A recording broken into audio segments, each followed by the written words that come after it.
Hi, my name's Lisa Robyn Wood and I'm the founder of Grip Corporate Coaching. I've been thinking a lot about failure and failing recently. This year's been a real challenge for many of us, and as I spoke about in my last video a fortnight ago, things haven't probably necessarily gone to plan. I know they haven't really gone to plan for me. And that led me to think about failure. I think many of us would say that failure is something we're afraid of. I know I would say the same. I hold myself against very high standards I very much set for myself. And when I don't achieve those, I get really frustrated and I get really down on myself. And it's when I can be my worst critic. I will literally look at all of the situation and look at all the things and berate myself for what I didn't do or what I tell myself I can't do. And I'm sure many of you can relate to that. We're all very good at telling ourselves what we can't do. We're not very good at telling ourselves what we can do.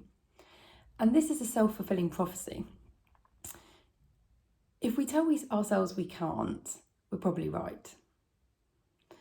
And sometimes it's about changing that language, changing the script and telling ourselves a different story to help ourselves to achieve bigger and better things. A while ago, I stumbled across an American psychologist called Dr. Carol Dweck. And Carol has done a lot of work into mindset. She's written a fantastic book, which I couldn't recommend more. For any of you who are interested, please go find it and read it. And Carol talks a lot about two particular mindsets, the growth mindset and the fixed mindset.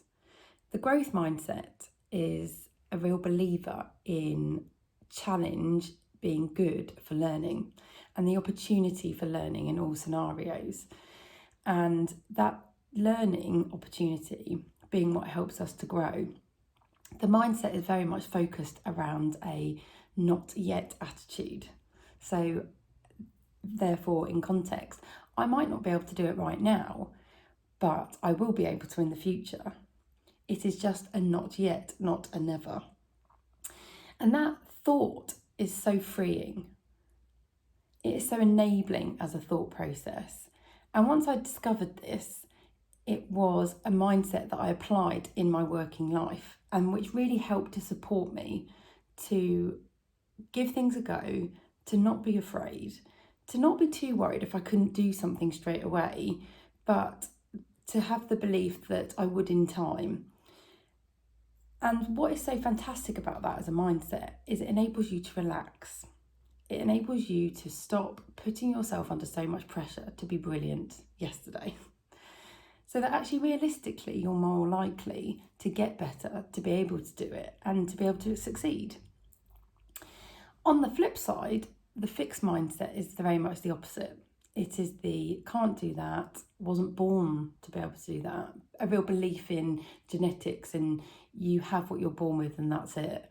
And that very much view that if you don't believe you're good at it, you'd shy away from it. So you'd never give things a go. You don't take any risks. And obviously the challenge in that is that actually you never really learn what your full potential is because you're never prepared to give things a go. So at this time, while I'm reflecting on 2020 and how the year's gone and the fact that no, things haven't really gone to plan. And in many ways, I haven't achieved what I wanted to. I'm reminding myself it's a not yet. We're only in August. There are still a few months of the year to go. And actually, if I look back on what has happened this year, I know I can pinpoint the things that I have been successful at and the learning experiences I've had.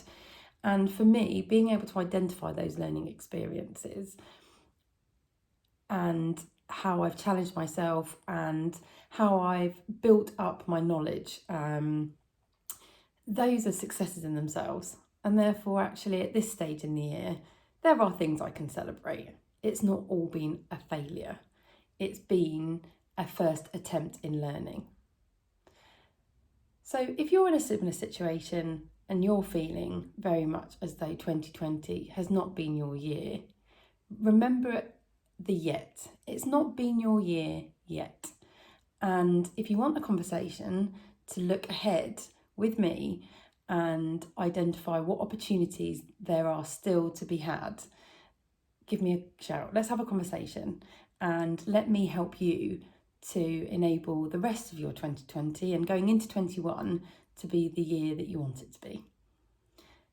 Give me a shout here, or you can contact me at lisa@gripcoaching.co.uk and we can have a conversation. Thanks.